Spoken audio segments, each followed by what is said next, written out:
Tinubu came to speak. Yeah. And he said, I'll help build a better Ghana. I'm looking for a church that will let me preach. Yeah, I'm afraid of you if you start preaching. There are some pastors that I just don't want to even see them because like they're just good at selling. Yeah. See, once they take the mic, you can give all your money. Bro, I got 100,000. Now look at it like, yeah, this thing. You don't feel it's crazy. What the fuck, bro? The president of Ghana has come. Like, I'm just sitting and watching raise. Tinubu came to speak. Yeah. And he said, I'll help build a better Ghana. Hey, I don't. Hey, politics. Hey, everybody was there. Everybody came. What's his name? The person who did the in quotes. What's his name, sir? Is it the Mali? Ibrahim Traore. Is it Mali?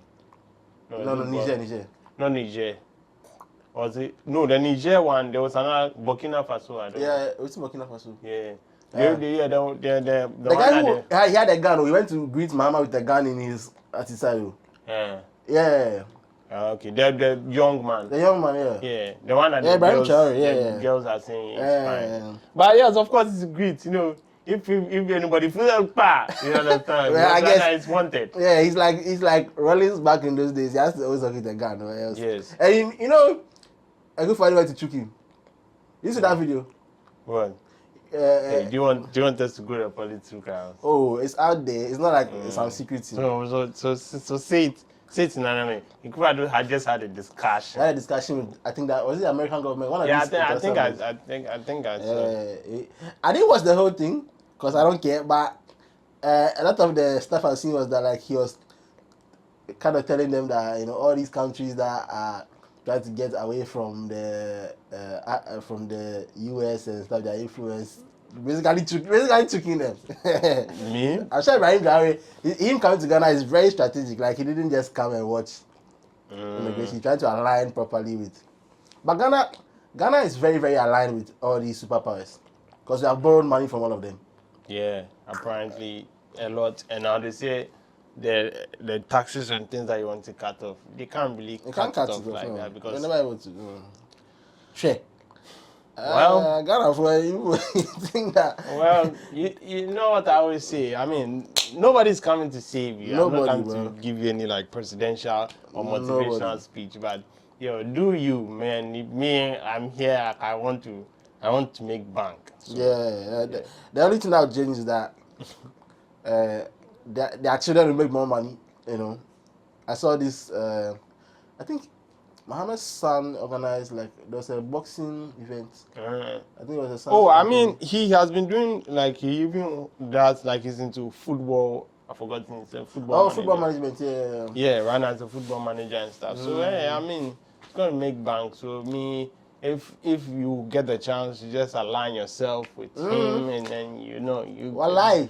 If I do it, if they leave power in another party council, I'll go and align with those people too. Well, I mean, you can still align right now. Just do something. Oh yeah. I'm thinking about it. You know the person I was thinking about the whole time? Who? I was watching the inauguration. Right. And I just thought about cheddar.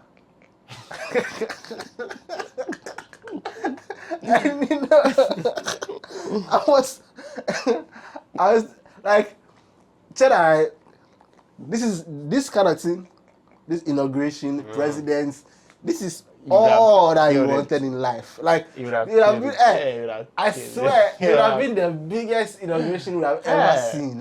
Like, we do scenes and we call videographers. Bro, and this videographers. We are bringing videographers. Hollywood. They will use, you see the car, the one that they use the car and then the cameras on the car. The crane and so do some drifting and the cameras on the car and they drift and you be walking. Bro, the entire inauguration has happened. Till now, what's the time now? It's 8 p.m. right now. I've not seen one single TikTok edit from the government. So it's just normal. It's normal people, TV stations. Play. Shameful, bro. If Cheddar did it. Oh, you see the one that he'll be standing there and lion come flash, lion flash. If he'll come with lion's head at the inauguration. I'm not even. Yeah, you have brought the tigers. I have tigers. Yeah. You have brought them. Kunta and Kinte. Those are their names. So this is the rod and that's the staff. and we will protect the country. You're not use Kenya as policeman. Forget, bro. I'm saying I was watching the thing in the house like, hey, This man playing, I'm man. playing. I don't even be very sad because this all you want. Hey, you would have killed it, but it's very sad. You don't. It makes me think.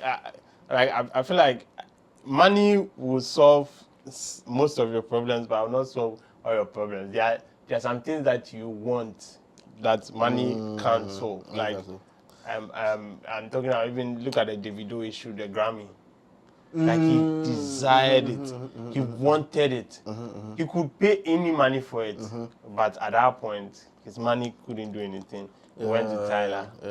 You understand? And like you're watching it, like you feel helpless. It was one of the things that I don't know whether it was LeBron who said it or something, but the time that his son got like the heart. The heart, yeah. It's like at that point, your fate is in the hands of the doctors, and then you feel so helpless. Like imagine a rich man feeling helpless, like you don't know what to do. Your money can't do anything. You just have to look to God and especially like if someone like Davido, right, has been doing this music for a long time. Like I've been doing it.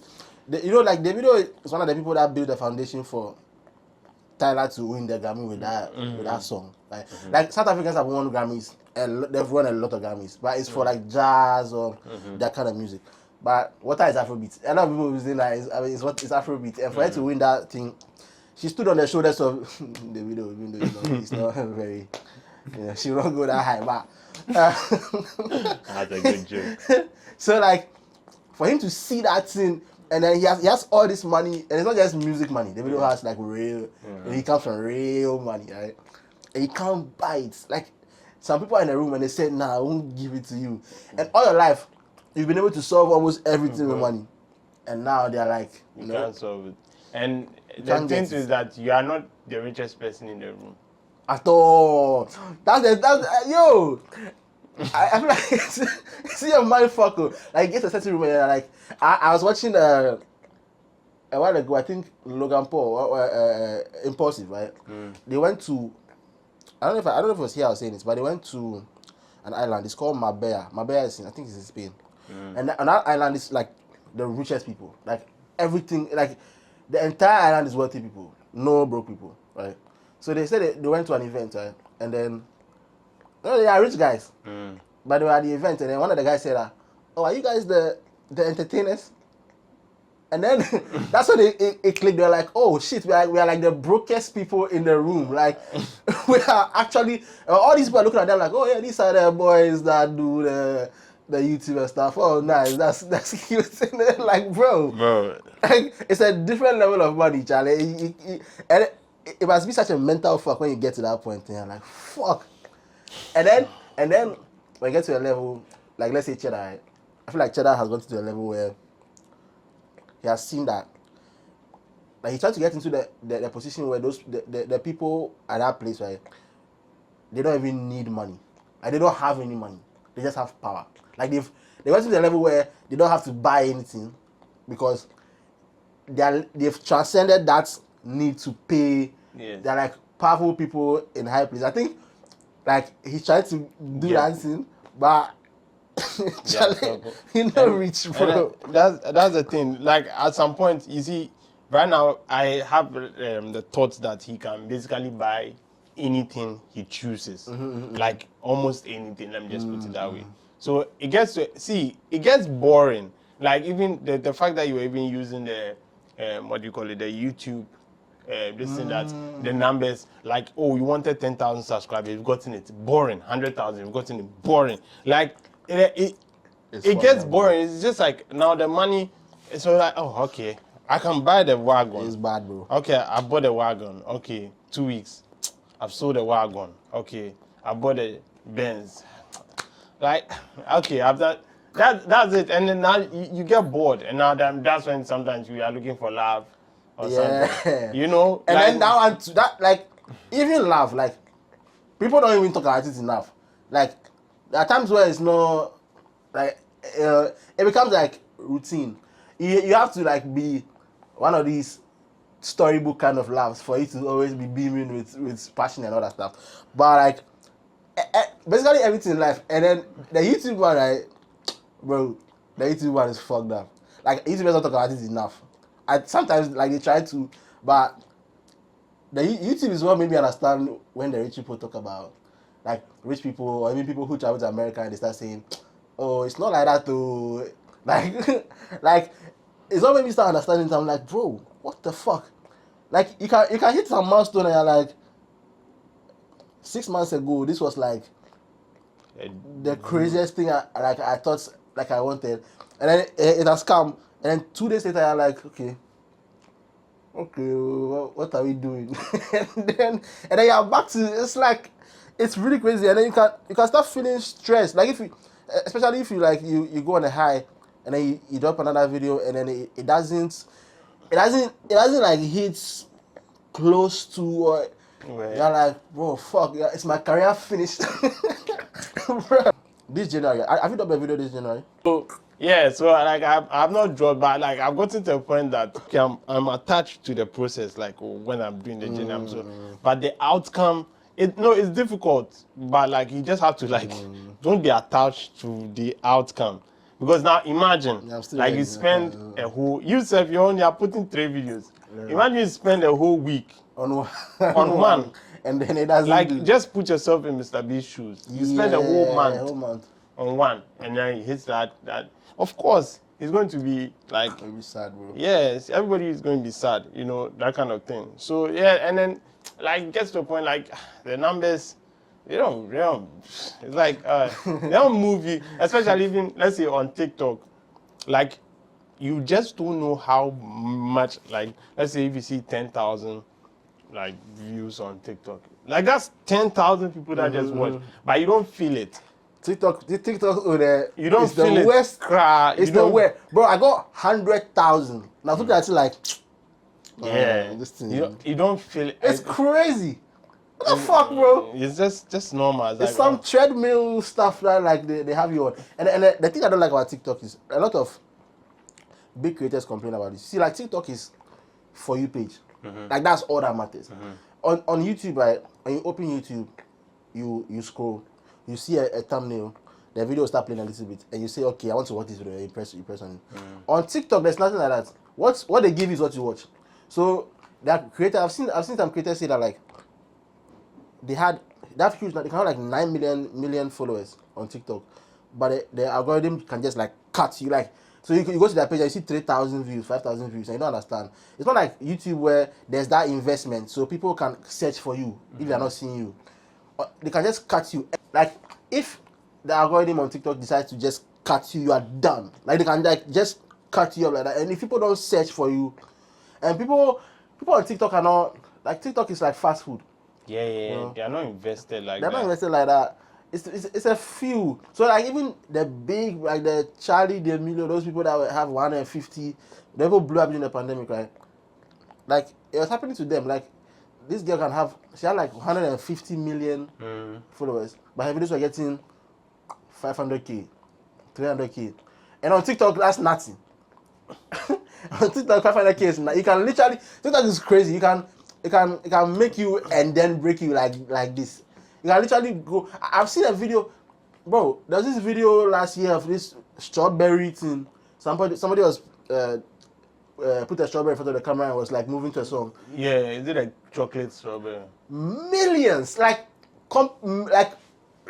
crazy millions of views, and then that was it. Like that person is gone. Why next 50, 60 years they'll tell our children here, you know, and back in those days there's a thing called TikTok. I went very, very viral. That's it, bro. Crazy. So I think it's a good place, it's a good platform for awareness. Yeah. And try to you have to try and find a way to create the hunger for people to go to your this thing, so that they can be like much more invested. Yeah. But like one of the things that I've realized is that if somebody spends like now, if TikTok, the most somebody can spend with you is 6 minutes or something. That's if your videos are long. Now, I mean, my videos are long on TikTok. It's purposeful. Like I intentionally make them long because, like, imagine that everybody's posting 2 minutes, 3 minutes, and then Emotion Controller is posting 6 minutes. I will be the most remembered person Yeah. in his school. Yes. Because I wasted his time. Yeah, true. You understand? Yeah. So that's it. So it's basically like the more time, like some of the people I watch. Now there's most of the people I even watch on my YouTube and stuff. Like 20 minutes, 40 minutes. I like almost is like 40. He intentionally does that. Do like 1 He hour, wants sir. you to exactly. They just want you invested in them so much that now, like you, if anything they bring out, you want to purchase. So that's basically the idea of. I wanted to do that on YouTube. Like I wanted to post, like let's say every month I'll post like a 1 hour long video. I'm thinking of doing that. I want like at least once so that like people get used to like watching for a long time. I have to optimize for how do you call it? The longer the video, the more the wins. And now, like, if I'm using wins will be better said. Like, if let's say it's but I'm not saying even value so in entertainment, the wins will be making somebody laugh or making somebody happy. But in value, the wins will be giving somebody knowledge. So like one of the things I realized about even the TikToks or personally mine that do well is like when I say, oh, I'm going to teach you how to write this song, the first thing you need is a beat, and then this beat you have to write it this way. That like I immediately get you to the first win, because when I get you to the first win, you can stay for like 45 seconds, then I can get you to another win. So like give the person wins, so that the person can stay to the end of the video. So now you have to find a way to structure the wins and make the wins like Yeah. now that's the skill of I had a video. storytelling. I had a 1 hour video. I have like one hour video, like a video. I have Q&A that is like long, but that's Q&A. But I have a 1 hour video, and the retention was good, you know. But like I spent like a long time writing it like that. Like I had to make sure that there was like everything flowed, and like this line went to this line, and then this joke and that, you know. And that's the time consuming part. So after doing that, I was like, yeah, I don't know if I want to do that that again if I don't have help. Else I'll waste a lot of time. So like me most of the time my scripting process is also quite long. Yeah, I mean like come on, it's 20 minutes, so it's like it's going to be long. So it's basically most of the time it's basically like morning to afternoon. So if it's like I start around 7 a.m., maybe I'll finish around 1 p.m. So 8, 9, 10, 11, 12, 1. So that's 8, 9, 10, 11, 12, 1. So that's like 6 hours. I don't get up. Yeah. Like just behind the distance. 6 hours at most, or distance, just behind it. 6 hours straight. Praying and hoping that I get into the flow state. Like, I mean, even, yeah, you know the flow state, right? Like, it gets to a point you start writing, that the thing just starts flowing. The ideas just start coming. It's like you're out of your body. Yeah, so that's like the state, especially when I get like one idea, then and then I just start like writing all those things. Yeah, so yeah. I get that. I get that when I'm doing something, like when I'm in front of people. I don't want to say the if I'm talking in front of people, like I'm out of my body. It's a weird thing. And then when you're done, you're like, oh shit. I mean, at this point there, I think I thought there was this time I was working for some company. I still am, and I think I told you. And then I was going to shoot an advert for them. Then they were like, they were supposed to say just one simple line: "We are the best." So we don't take the bro. That one line, it's like I spent like 30 minutes. One person had to prep himself. One line, you're prepping yourself. I'm like, wow. So sometimes we don't even understand how. Maybe we've all developed the behind camera skills that we don't know how difficult it is to actually articulate yourself behind camera. I find it like it has taught me a lot. Like I watched one of my old videos, right, and I was like, oh, look at me, I'm talking like I'm afraid, like, and it's like I'm alone, but but it gave me a lot of confidence in other things. I'm like, okay, it's something you can learn. You can learn a lot of these things. I met some guy. He plays keyboard, right? This is somebody who plays keyboard. Is a performer, right?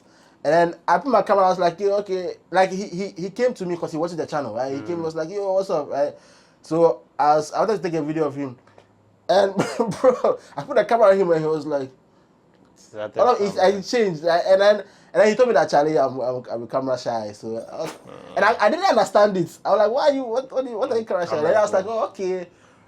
it's not. It's a thing that it's like public speaking or any of these things. So like I've been wanting to. I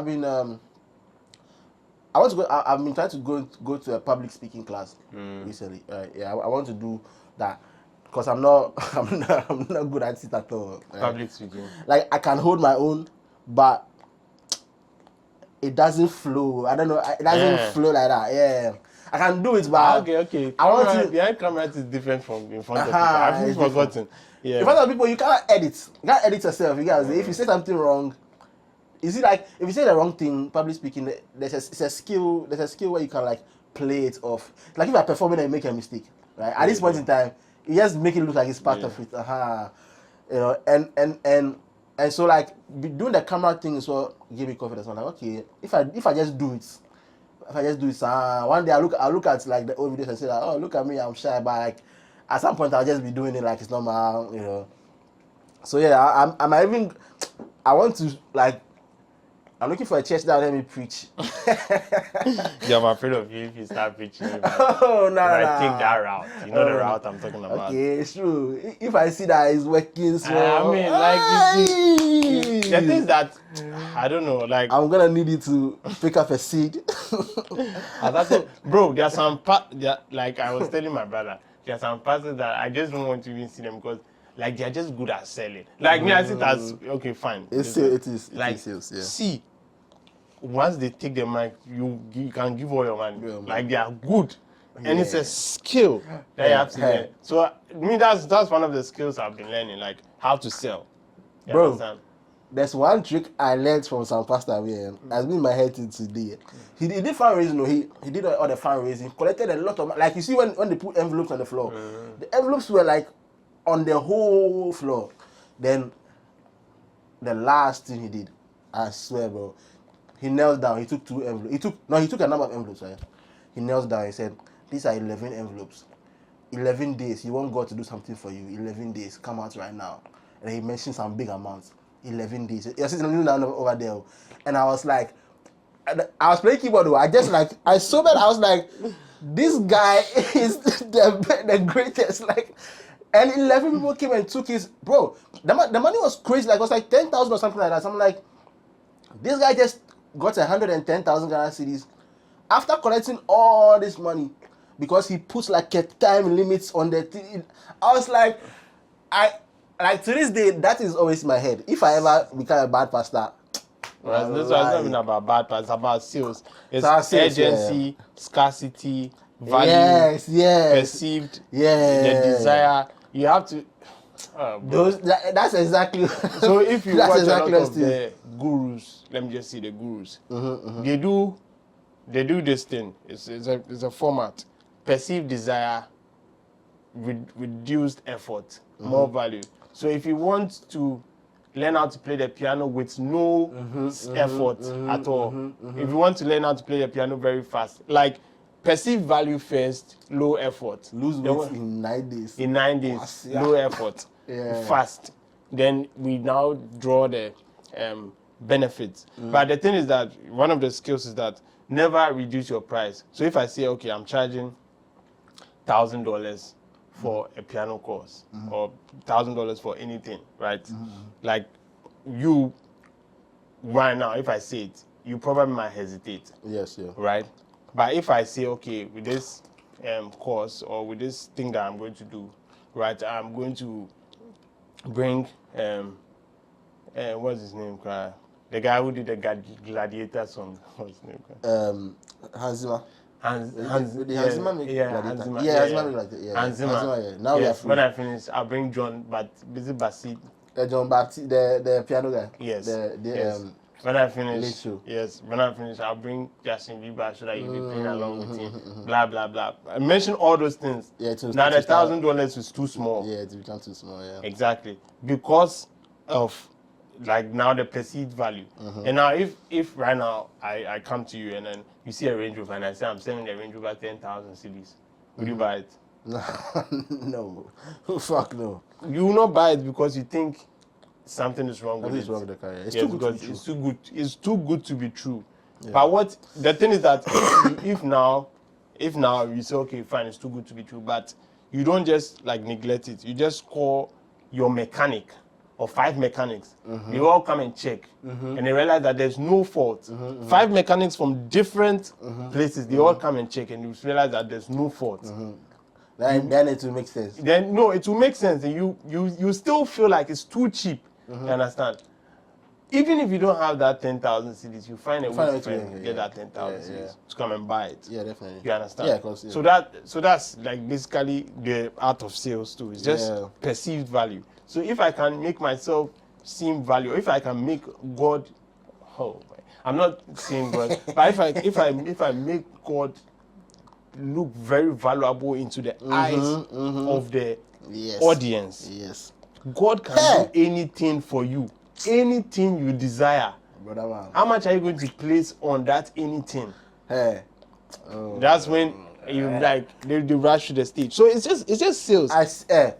You know the church thing, right? Like I think at this point, and the thing is that when I was growing up, I was one of those people, and I'll show you like this, like you're observing everything that's happening, and so like it's like you're strange, like you're a weird person, but like. It's just because you are observing, like you are trying to break down whatever is happening in life, right? You're trying to see why, but you don't, but you're a child, so you don't understand. You don't have the vocabulary, right?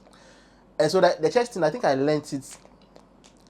I always tell people that if I do it, I'll kill it. They say, "Oh, bro," I think I picked up on this subconsciously. Like growing up is when I started finding out the words to put around this. But, bro, like. The coming to the church, getting everybody to stand up, getting them to scream, then telling them that today God is going to do something amazing that will blow your mind. So you get the logic out of the way, right? Then as soon as that stuff is out of the way, let them sit down. You preach a message that will condition them that everything has a cost. So I saw Jamie Foxx had a special. He did it recently, right? He said something inside that somebody said to me years ago. This guy really said to me, he said, you know, God gave us his only son, his only begotten son. And that was all he had. And he gave it to us. So if you want something, if you really want something, you have to give all you have. Right? Jamie Foxx had a special recently, right?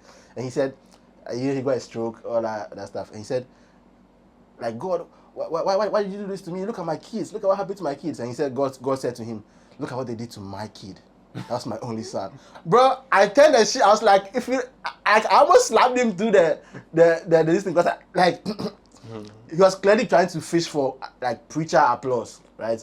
You tell them like all these things like David did this and then so like they are primed to let go of something, right? And then the music will start playing. Right, they start playing the music. You hear them taking me strings. And then so that you let them start up again, and then you let them do like things that don't make sense. So we had a guy at our church one time, right? He bought plenty oranges. Okay. Hey, wallahi. I know what you're saying. I'm even actually learning. Okay. Listen, he gave everybody an orange. He said that you're going to talk to this orange, right? You say whatever he wants, and when you go home, you go and cut the orange and eat it, right? And all of that is supposed to like put you in this mode. You're doing things, so after that you tell you to like lift your hands, do this, do that. You know, all these things are like rituals that get you into the like conforming states, right? And then you start with the money, right? If you want God to do something for you, I mean asking God for you're going to pick up a seed. Pick up a seed that is something. So at that point in time, the person you are sitting over there have been primed. So you might be wanting to give small money, but you'll be thinking like, no, it has to cost me, you know. So you look and you pick the biggest amount of money. They tell you to bring it.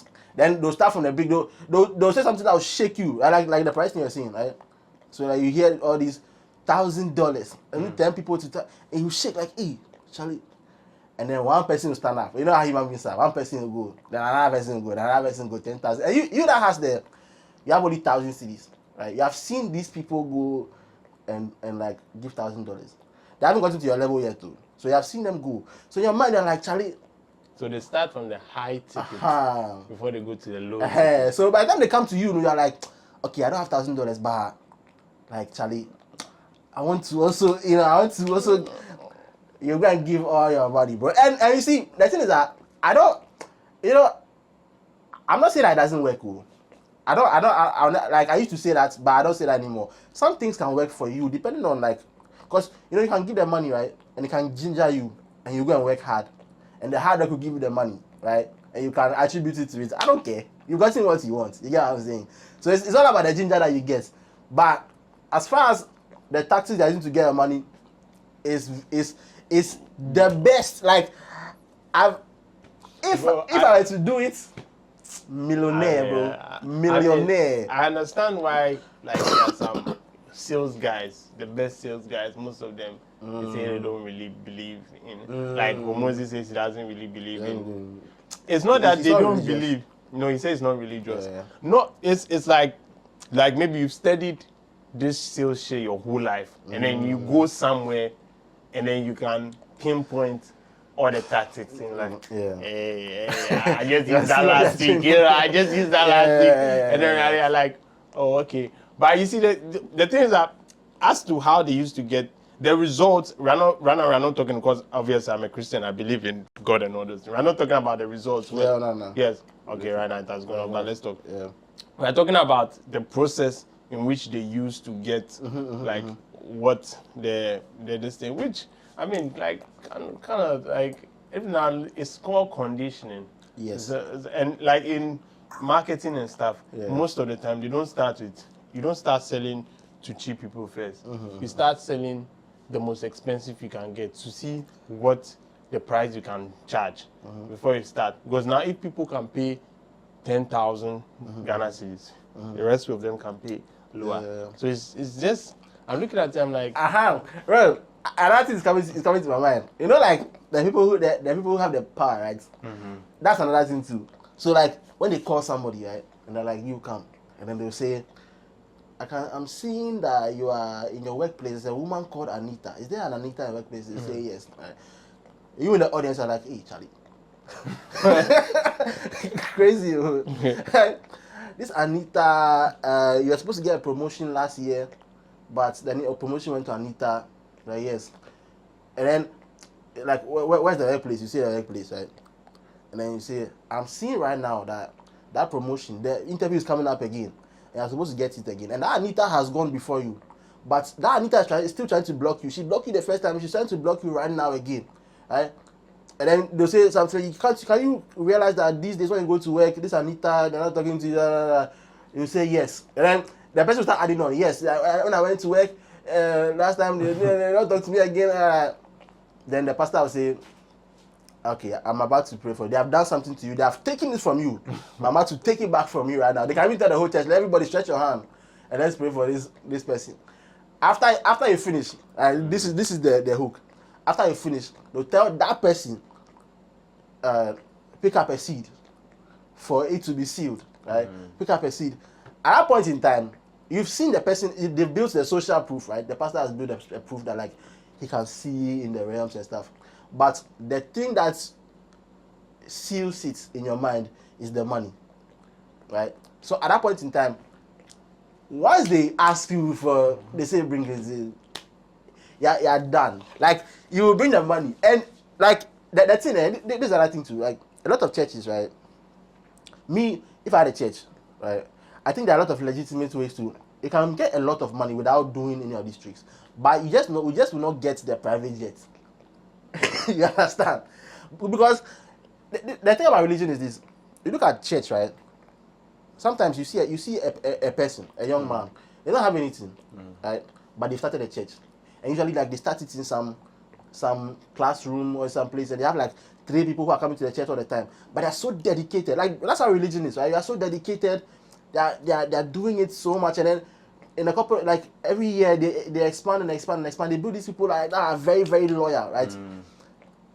You should be able to get your daily bread, have a good life, because those people are dedicated. You don't have to lie to them to get their money, right? But you will not get the lavish. You have a nice house. So we just need to put it out there that we are talking about the fake ones. Oh yeah, definitely, yeah. The fake ones are what I'm talking about. The fake one is the only way. Well, not the only way. No, it's the only way. It's the fake one is the way that you can get to the billions, right? And the legitimate ones that have the billions, a lot of the times, it's like a church that was started 100 years ago, like Methodist or Jehovah's Witness, or those ones is deeper than life. Like that's why I don't like to relate. You see, this you know, they say that, like, you know, if you want to do the will of God, or you want to be religion, you have to like throw logic out of the window. Because I mean, like you have to you have to force yourself to throw logic out. For me, sometimes I'm not going to lie. I mean, obviously my dad's a preacher, so it's a little bit nuanced for me. But like sometimes you just have to throw logic out of the window, because like, I mean, like me, like I'm studying sales, I'm studying like how to talk to people, how to talk behind camera, how to do. So it's like when you see what you are learning, it's like, oh, wow, okay. So it's like, no, check it out. This is God work. You understand? But yeah, I'm not saying it is easy. You know, it's like it just gets difficult. But I mean, well, and you would know this, like trying to do church like the right way. Like, it's very difficult. It's difficult. It's really hard. Like, it's just very hard to do it the right way, because like, and also like morally, the kind of person you have to be, because you know, every pastor knows, my father knows that if he wanted to take advantage of all these people, easy. But for him to like not do that, and it's worse, you can see other people doing it, and you know like they're bullshitting, but you actually believe their faith and you don't do it. Me, I feel like the people who are doing the right way too, they can benefit from learning some of the skills and do it the right way. You understand? Like, Like let's just say you are selling, I don't know, FL Studio tips, right? And like you want to help people, you have to learn the tricks of the sinister people. Your course is going to be good, but you have to learn how to bring those people that you want to learn into. It's like I'm forcing you to get better. But when you enter the course, you're like, oh, like it's legit. Good. Yes, you understand. So you actually have to learn. You understand? They are all legit people, but they're like, you have to learn how to actually come inside, and then just so me like this. I learn everything. I learn dark psychology. I learned, there's this guy, even the 50th rule, there are some books I've reading, but there's this dark psychology book that I've started reading that kind of interesting. That I was just reading it, but now I want to go back and start reading it. You know dark psychology, right? That calling it dark psychology is a sales thing. I read something on that years ago. The person said that dark psychology is psychology. It's mainstream psychology, but when they say dark, you're like, so even they are using it to like sell. Yeah, but I mean, I've forgotten some of the things. I've forgotten some of the things that were in the book because I was just reading it. Like, okay, now those times I used to read just for the bragging rights that I can read, or I read every day. You understand? There's some kind of like human validation that counts. Like, I mean, hey, you have to read books. But the people who really read books don't teach you how to read books. Like, let's say if you are reading a Homozy book, right? A Homozy book, like the 100 million leads and stuff. Like, it says, do this, do that, do that.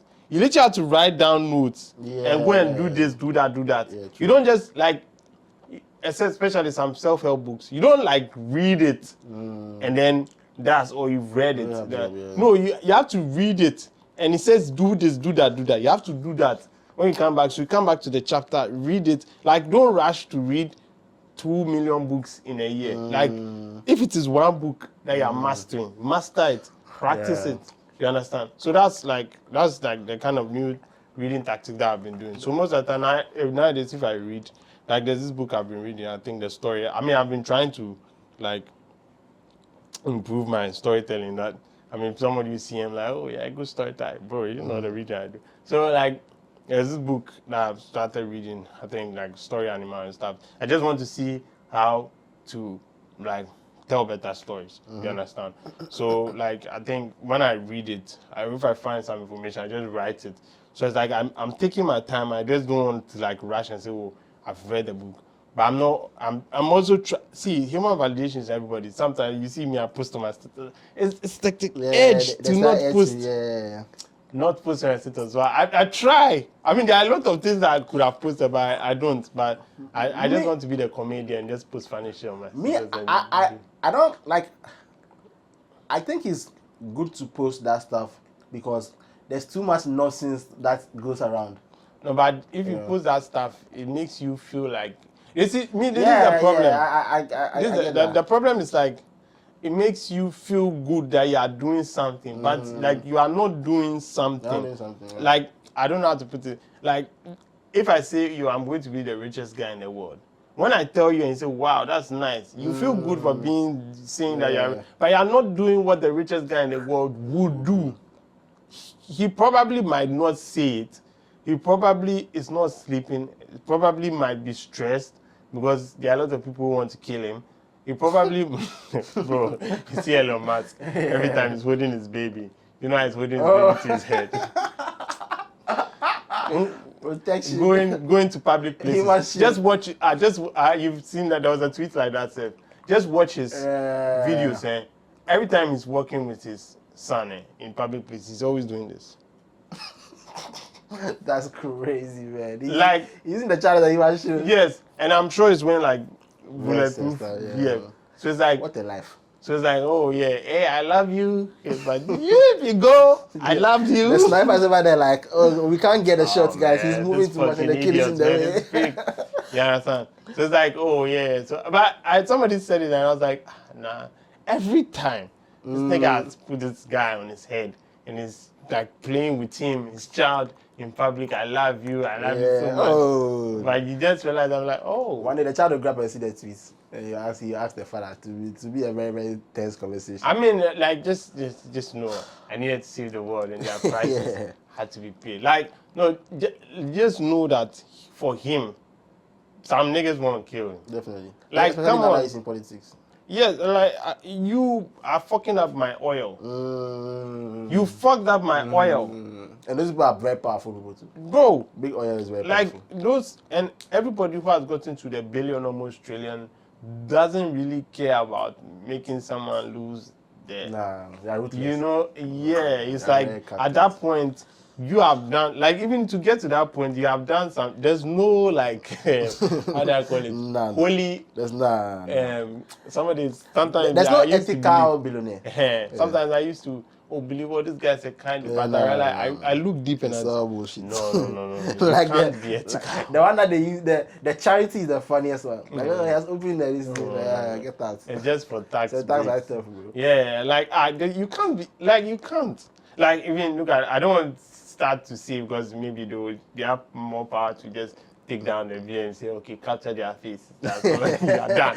So I'm like, on the watch list. Yeah. You try to fly and then they'll put you in some room. So let's not even talk about them. But let's just say there are some people that you just get to realize that, so all that gifts they were doing, they were actually profiting from it. And they were actually wanted to change the world. And then it's like, the thing is that the more you become bigger, the more your ambitions grow bigger. And then like when you get to the billion status, you're not trying to help. You're trying to change the world. Like you're trying to control the world.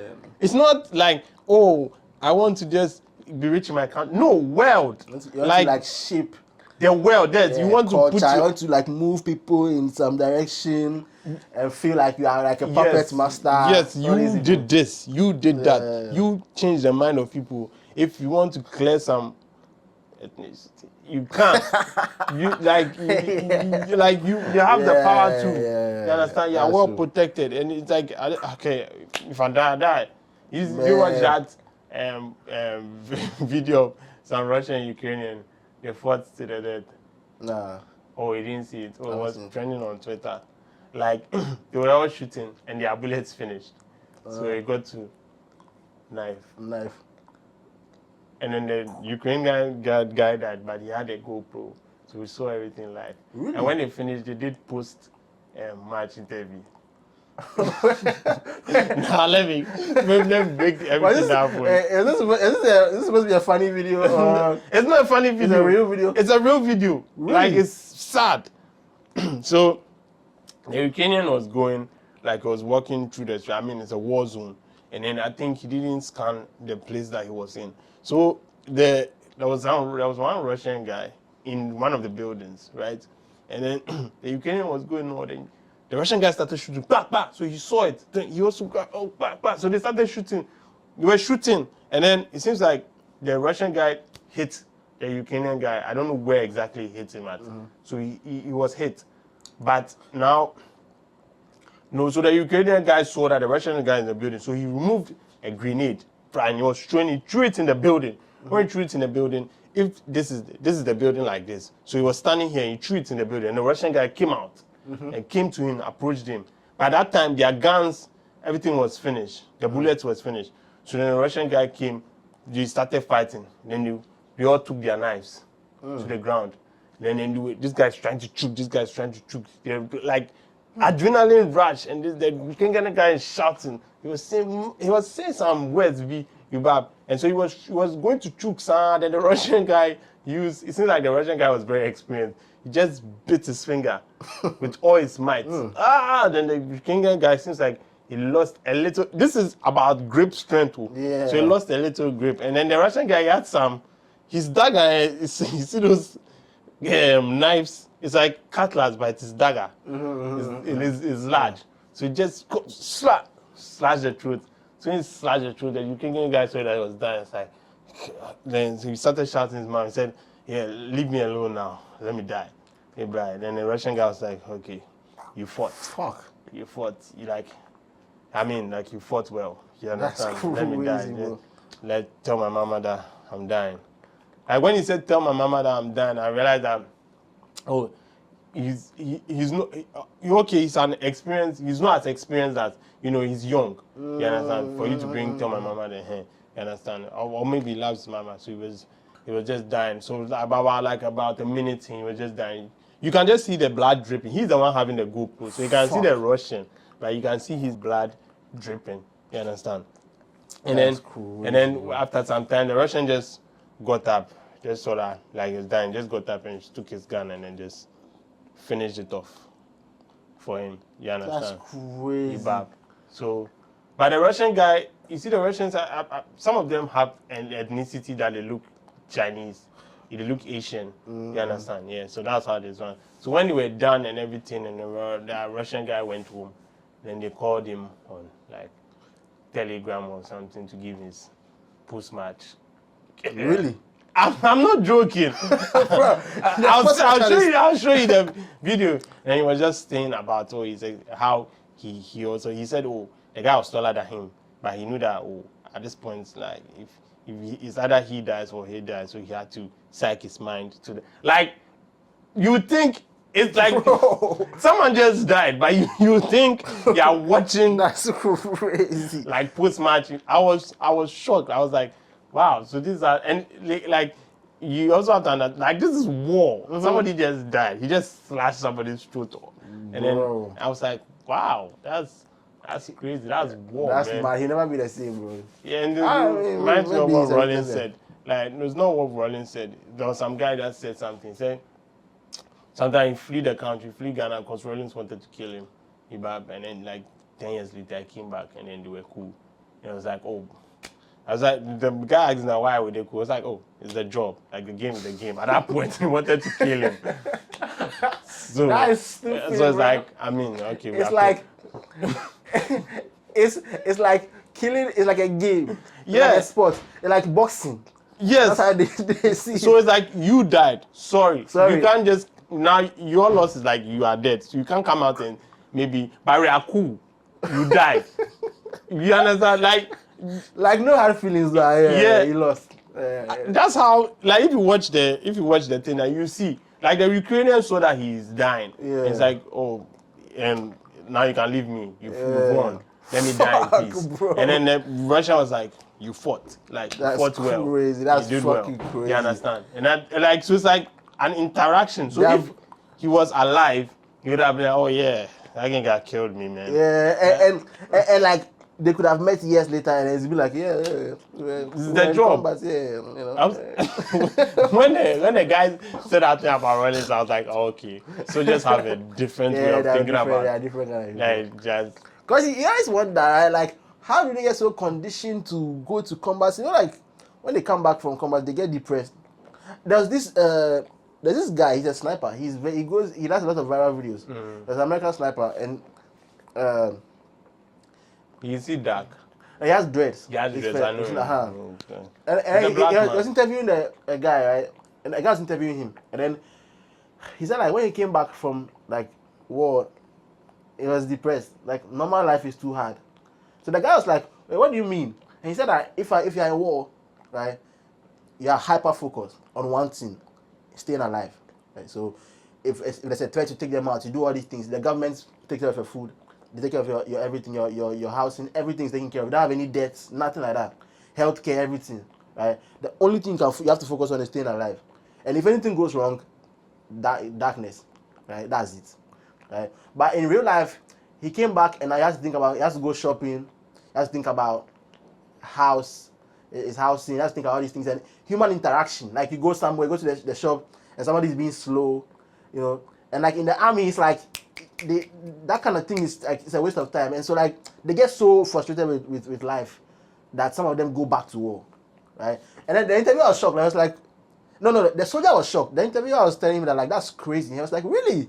Like you think like this life is better? I was like, really? Wow. Like nah, war is much easier. Like you're hyper focused, and that's it. Like human beings. I don't understand humanity. Bro.